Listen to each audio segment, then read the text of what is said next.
Have you ever felt that despite everything you know, everything you've been through, there's a part of you still waiting for permission to live more calmly, more clearly, as if you haven't yet granted yourself the right to be truly at peace with yourself?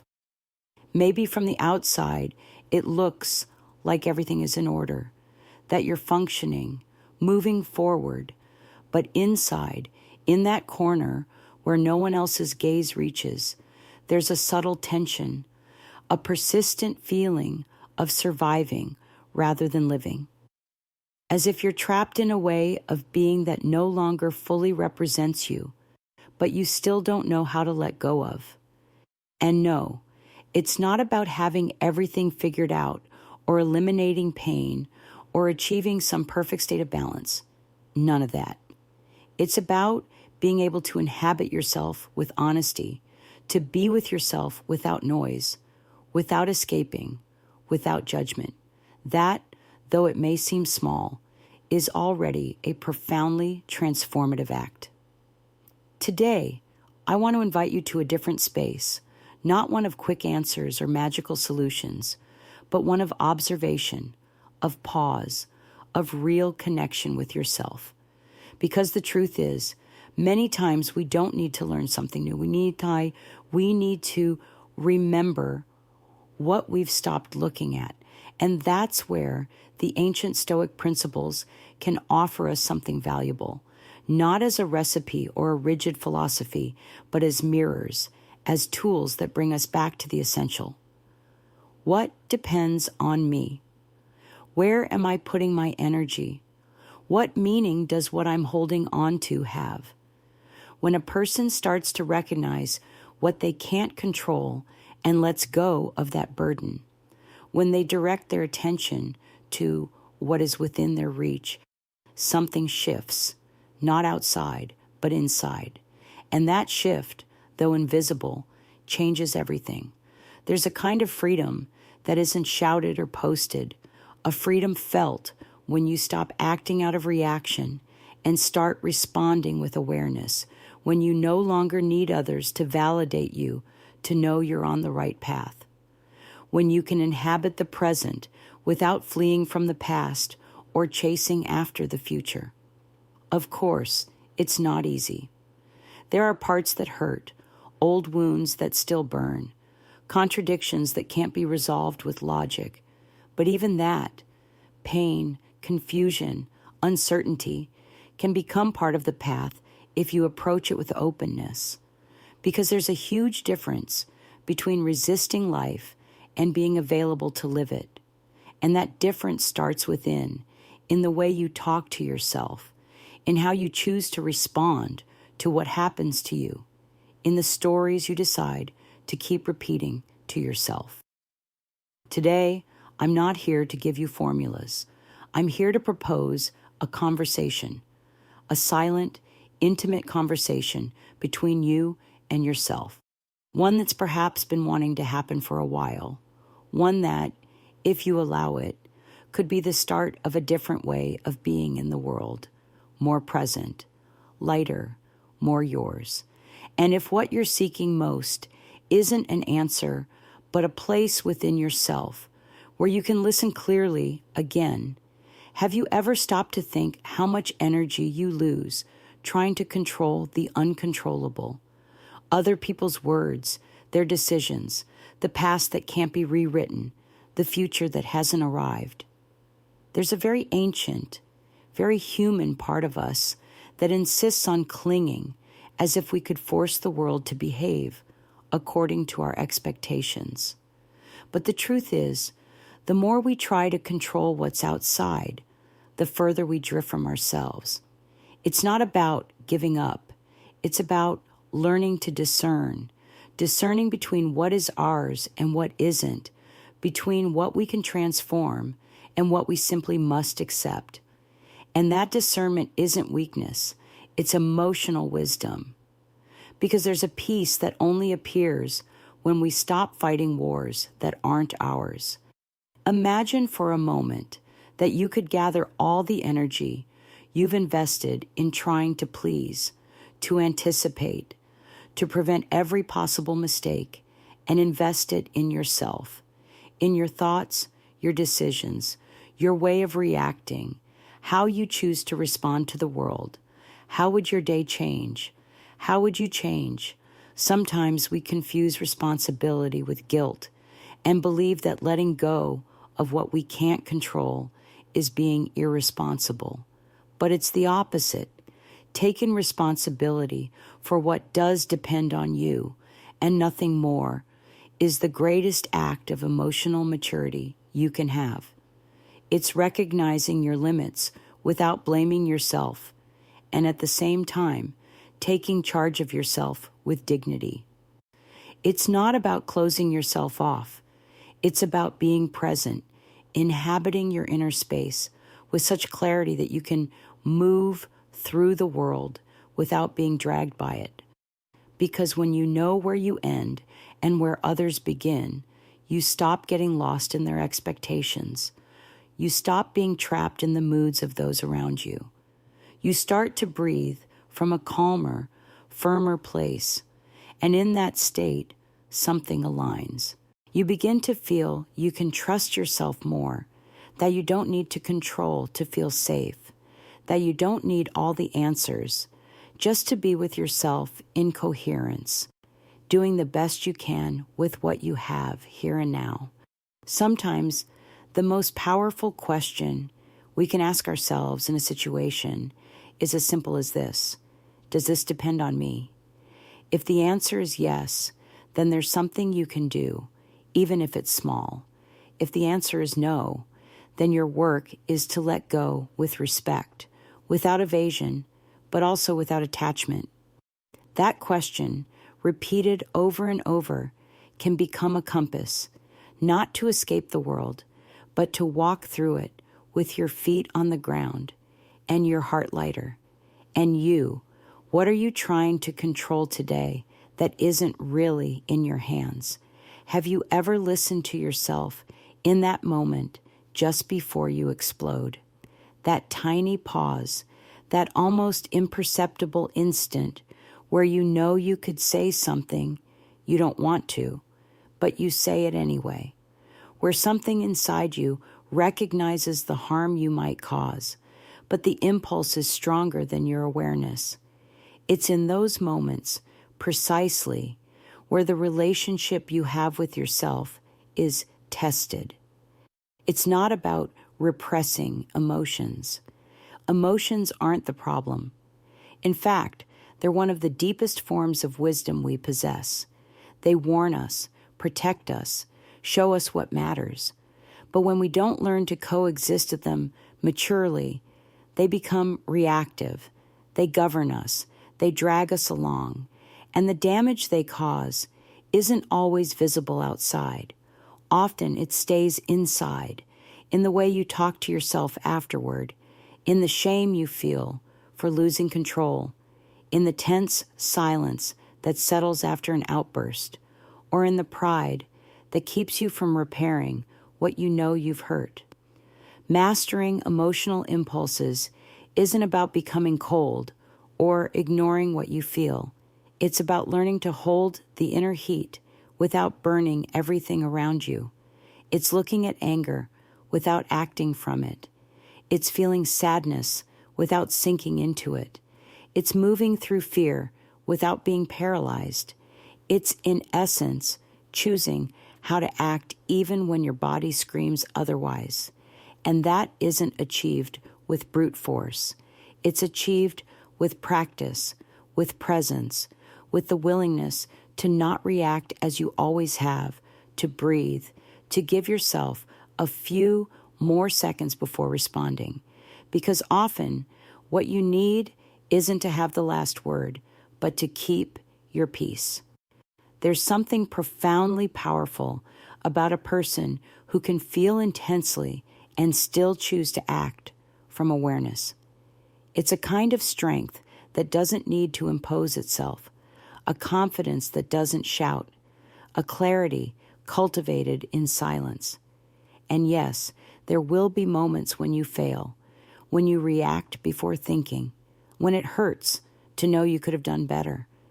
But even that moment of recognition is part of the path, because every time you choose to observe yourself instead of judging yourself, you're educating your inner world, strengthening it. Mastering impulses isn't about suppressing emotion. It's about giving it direction, learning to say what you feel without destroying, to defend your boundaries without attacking, to ask for what you need without demand or guilt. The difference between an impulsive reaction and a conscious response may seem small from the outside, but internally, it's an immense act of self-respect. And you, how many times a day do you act from what you feel instead of what you truly need? Have you ever stopped in the middle of the day, maybe between tasks or conversations, and asked yourself honestly, what am I doing with my time, my life, my energy? It's an uncomfortable question, I know, but a necessary one. Because sometimes we go through weeks, months, even years on autopilot, meeting expectations, filling roles, saying yes when we really wanted to say no. And in that subtle process of responding to everything external, we slowly start to forget what really matters. It's not that we don't know it. It's there, beneath the noise, that feeling that something's missing, that parts of you have fallen asleep, waiting for the day you can look at them again. Not because you're lost, but because you've been distracted. And what hurts most isn't not knowing what to do, but having stopped listening to what your inner voice was already telling you. Clarity isn't a luxury, it's an emotional necessity. Because without clarity, anything can seem urgent. Any external opinion can become an order. Any fear can take the wheel. And that's how you live without direction, exhausting yourself internally while everything outside stays the same. But when a person pauses and asks, what's important to me today? Not in theory, not as a grand idea, but in the everyday, in the simple, something realigns. Maybe a definitive answer doesn't appear, but a sense of presence does. A soft, intimate certainty that guides you far more honestly than any external agenda. And in that moment, you can start to choose differently, not from obligation, but from connection, not to please, but to inhabit yourself. And when you choose from there, from that silent center that reminds you who you are, every decision, no matter how small, becomes coherent. You don't need to have everything clear to start. Sometimes it's enough to recognize one thing that no longer fits, a relationship that drains you, a habit that pulls you away from yourself, a commitment you carry out of habit. And decide, calmly but firmly, that you don't want to continue the same way. Clarity doesn't shout. It doesn't need to convince you. It's a calm voice that appears when you give yourself permission to pause, to listen without rushing, to prioritize yourself without guilt. And in that act, though it seems small, you're changing the direction of your life. And you, how many of your current decisions come from what you truly value? And how many come from the fear of disappointing others? What if the change you're waiting for doesn't depend so much on what you lack, but on how you're acting with what you already have? Many times, we wait for the perfect moment to start. We wait to feel secure, prepared, confident, inspired. We think we need a sign, a certainty, a better version of ourselves before making important decisions. But the truth is, that version doesn't appear magically. It's built, cultivated, embodied through the most ordinary acts. What you do today, even in silence, even without witnesses, is shaping who you are becoming. Every gesture, every choice, every word you say or choose not to say shapes your identity far more than any future plan. Acting as if you were already the person you want to be isn't a trick or a disguise. It's not about pretending. It's about embodying today the attitudes, values, boundaries, and presence you imagine having someday. Because if you don't start now, when will you? And how many more times will you postpone the life that deep down you know belongs to you? Maybe you think you're not ready yet, that you lack confidence, that you need to heal something first, that you don't know where to begin. And it's valid to feel that, but it's also valid to ask yourself if perhaps that waiting has become a subtle way of avoiding the fear of change. Because starting to act differently, even in small ways, requires courage, requires discomfort, requires breaking the habit of reacting as you always have. You don't need to have everything figured out to start being coherent. You just need to be willing to stop betraying yourself. And that starts with simple gestures, saying no when you used to stay silent, asking for help without feeling weak, taking a moment of silence before responding from impulse, reminding yourself that you deserve to respect yourself even if no one else notices. Identity isn't something fixed, it's a living construction. And every time you choose to act as the person you want to be, even for a moment, you're strengthening that version. You're aligning what you think, what you feel, and what you do. And that coherence, though invisible, becomes tangible. It's felt, it's breathed, it becomes your new foundation. Because in the end, it's not about reaching an ideal goal.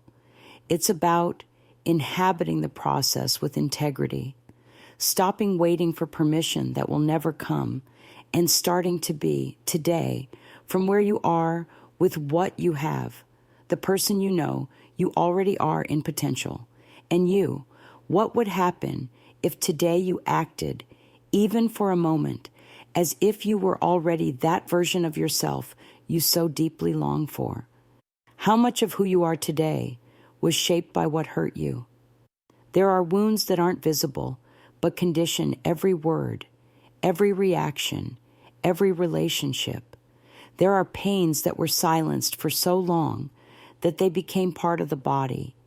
Like a silent weight, we don't quite know where it comes from, but it's always there.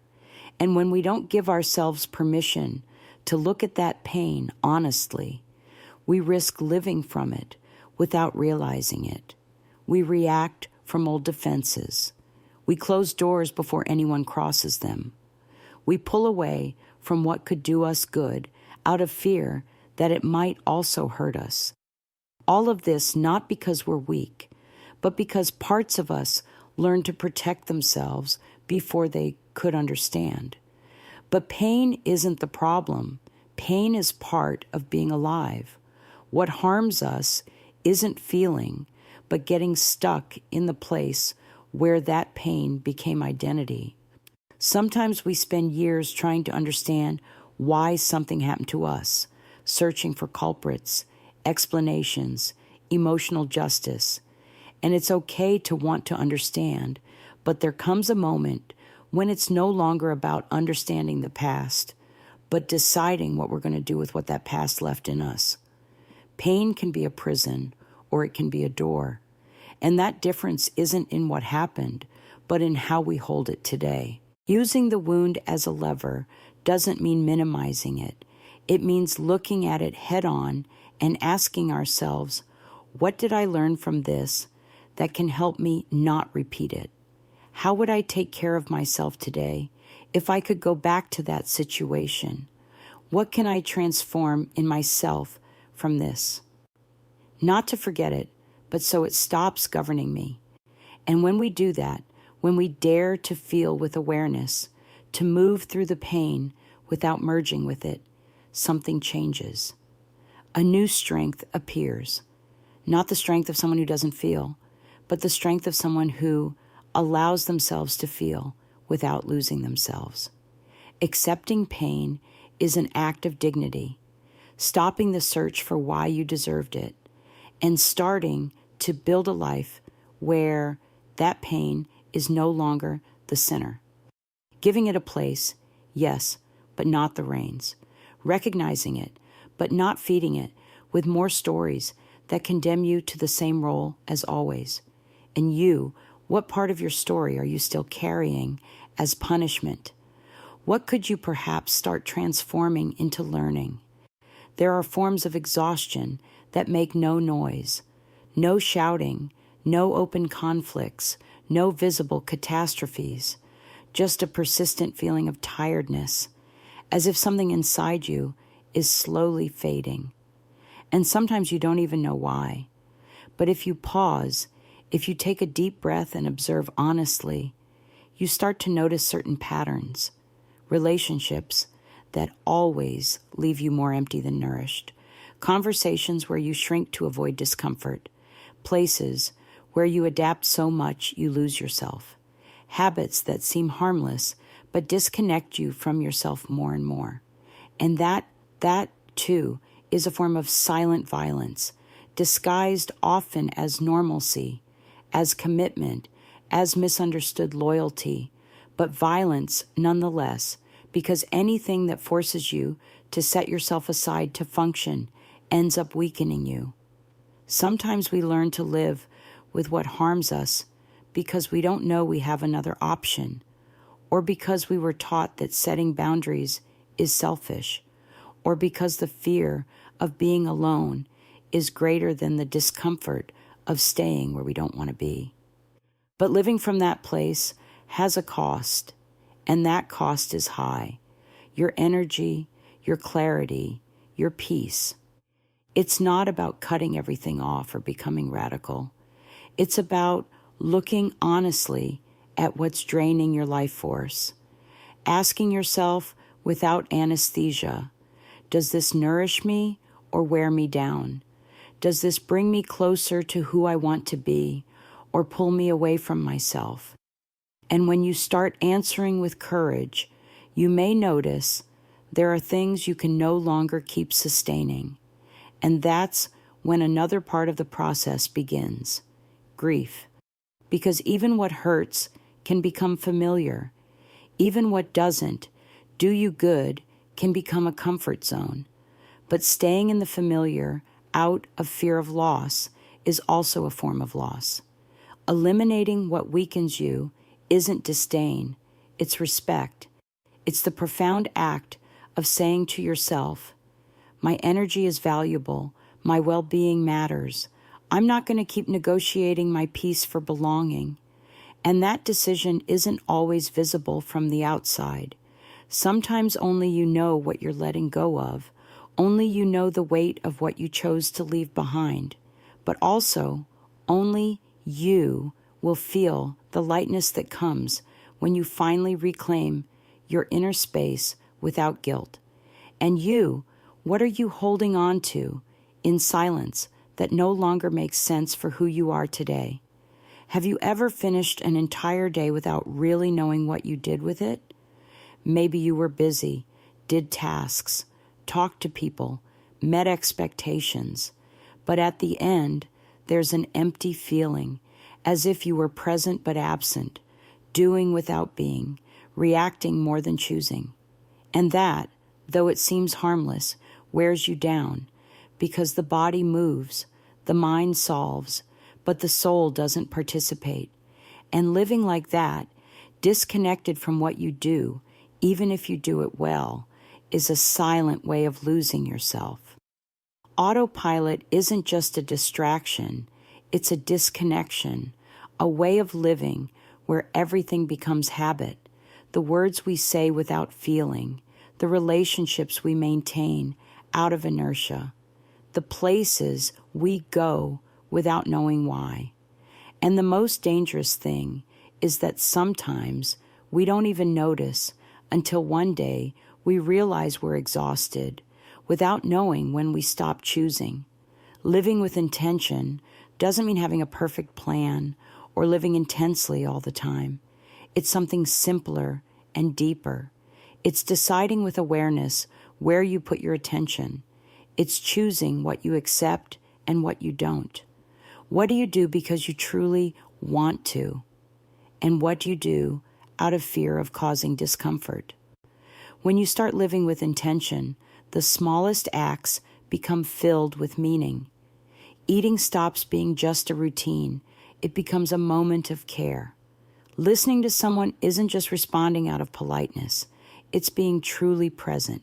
Saying no longer feels like rejection. It becomes an affirmation of your space.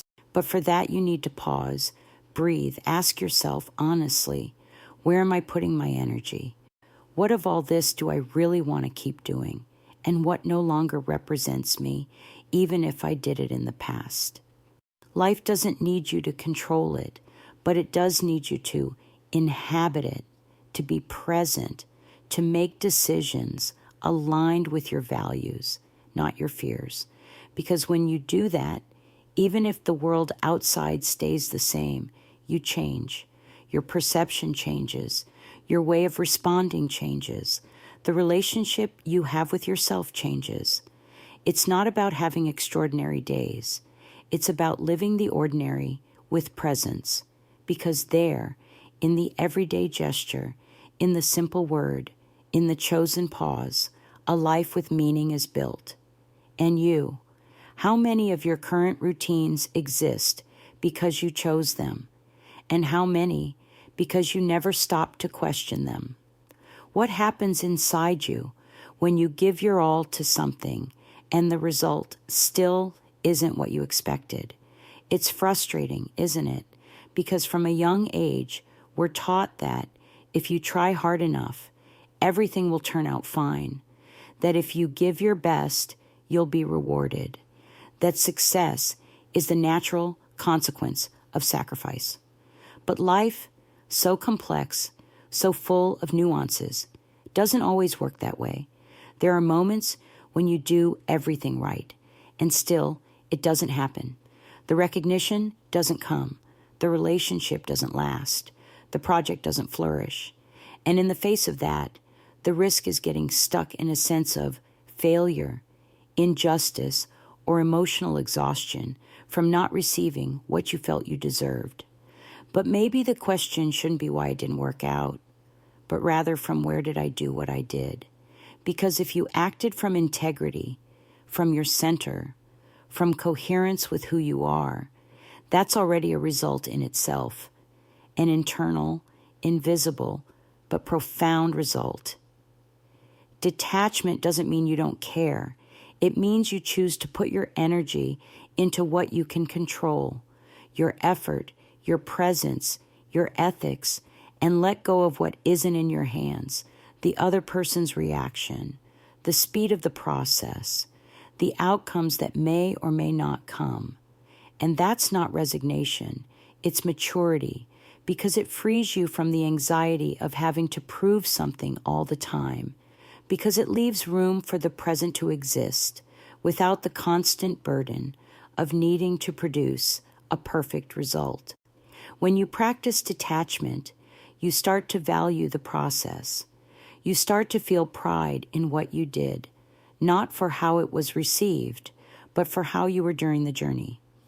That changes the way you relate to work, to relationships, to yourself, because you understand that true success isn't always visible. Sometimes it's felt in the peace you have when you sleep, after being true to yourself, in the calm of knowing you gave your best without betraying yourself, in the attempt, in the freedom of not being trapped by expectations. And yes, the desire for things to turn out as you want is human, natural. But when that becomes an obsession, you start to miss what's happening right now, here, while you wait for that future result that may never come or may come in a different form. What if the true achievement wasn't in reaching something, but in not ceasing to be yourself on the way to it? If you've made it this far, maybe it's not because you were looking for answers, but because something inside you needed to pause, breathe, listen without distractions. And that's already brave. This path isn't about transforming into someone new. It's about returning to yourself, about stopping functioning on autopilot and starting to live from a more lucid, more intimate, more authentic presence. Each of these principles doesn't aim to tell you what to do, but to invite you to look more calmly, to let go of what doesn't nourish you, to care for what does depend on you, to remember that there's no true transformation without honesty. Because living with clarity, with intention, with balance isn't a destination. It's a practice, a constant return to choosing yourself. And you, what small gesture could you make today to be a little more at peace with yourself?